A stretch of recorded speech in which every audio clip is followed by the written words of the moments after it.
Bismillahirrahmanirrahim. Assalamualaikum warahmatullahi wabarakatuh. Kami di sini akan mempresentasikan hasil diskusi kami tentang evaluasi kurikulum dan pembelajaran. Kami beranggotakan Suci Lindriani, NIM 13, Beni Faujan Pasna, NIM 16, dan Zulfarijal Hasim, NIM 31. Nah, materi yang pertama akan disampaikan oleh Suci Lindriani. Dipersilahkan. Baiklah, yang pertama kita bahas adalah arti dari masing-masing kata yang akan sering kita gunakan dalam pembahasan ini. Yang pertama adalah evaluasi.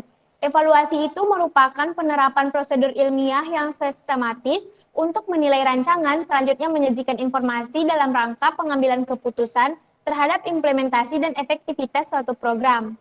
Lalu kurikulum. Kurikulum merupakan perangkat mata pelajaran dan program pendidikan yang diberikan oleh suatu lembaga penyelenggara pendidikan yang berisi rancangan pelajaran yang akan diberikan kepada peserta pelajaran dalam satu periode jenjang pendidikan. Pembelajaran itu sendiri merupakan suatu proses interaksi yang terjadi antara pendidik dan peserta didik dalam suatu lingkungan belajar untuk mencapai tujuan belajar.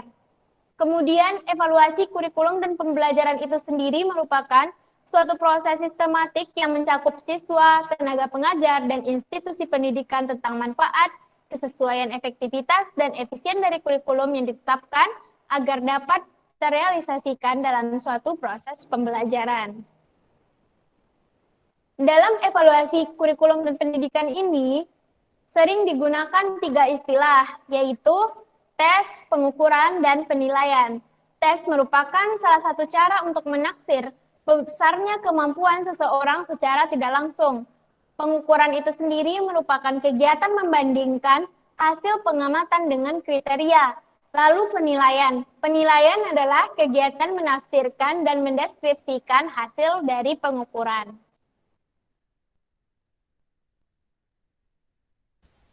Selanjutnya, materi kedua akan dijelaskan oleh Zulfarijal Hasim. Dipersilahkan. Oke, selanjutnya yaitu proses dalam pengevaluasian. Yang pertama yaitu pada tahap awal evaluator harus menentukan fokus yang akan dievaluasi dan desain yang akan digunakan. Kemudian harus ada kejelasan apa yang akan dievaluasi yang secara implisit menekankan adanya tujuan evaluasi serta adanya perencanaan bagaimana melaksanakan evaluasi.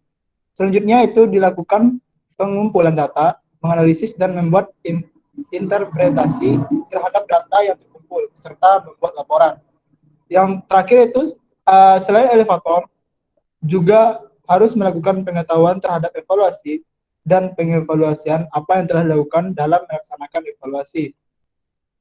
Selanjutnya yaitu evaluasi berdasarkan sasarannya dibagi menjadi 2. Yang pertama yaitu evaluasi yang bersifat makro. Itu sasaran adalah program pendidikan, yaitu program yang direncanakan untuk memperbaiki bidang pendidikan. Dan yang kedua yaitu evaluasi yang bersifat mikro, yaitu sering digunakan di tingkat kelas, khususnya untuk mengetahui pencapaian belajar peserta didik. Oke, kembalikan ke moderator. Nah, kemudian materi berikutnya akan dijelaskan oleh saya sendiri. Evaluasi. Di sini ada 2 evaluasi, yaitu evaluasi kurikulum dan evaluasi berbasis kelas. Evaluasi kurikulum adalah proses penerapan prosedur ilmiah untuk mengumpulkan data yang valid dan reliable untuk membuat keputusan tentang kurikulum yang sedang berjalan atau telah dijalankan. Evaluasi kurikulum ini mencakup satu keseluruhan kurikulum, masing-masing komponen kurikulum. Tujuannya untuk mengumpulkan, menganalisis, dan menyajikan data untuk bahan penentuan keputusan mengenai kurikulum apakah akan direvisi atau diganti. Yang kedua, evaluasi berbasis kelas. Evaluasi berbasis kelas ini merupakan suatu proses pengumpulan laporan dan penggunaan informasi tentang hasil belajar siswa dengan penerapan prinsip-prinsip penilaian berkelanjutan, otentik, akurat, dan konsisten dalam kegiatan pembelajaran di bawah kewenangan guru di kelas. PBK adalah sebuah paradigma pendekatan pola dan sekaligus sebagai komponen utama dalam penyelenggaraan kurikulum berbasis kompetensi atau KBK.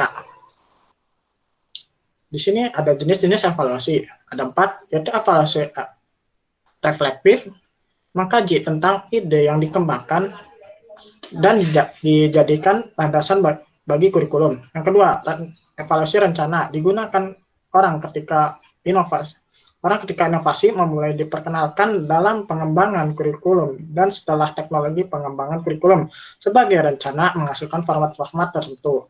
Yang ketiga ada evaluasi proses.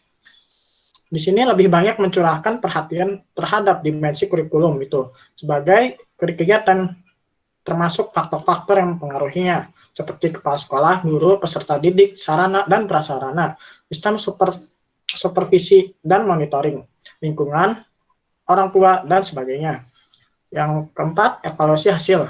Cakupannya adalah hasil belajar bukan hanya berkenaan dengan domain atau pengetahuan, tetapi juga domain keterampilan dan sikap. Terima kasih. Sekian dari presentasi kami. Kurang lebihnya mohon maaf. Assalamualaikum warahmatullahi wabarakatuh.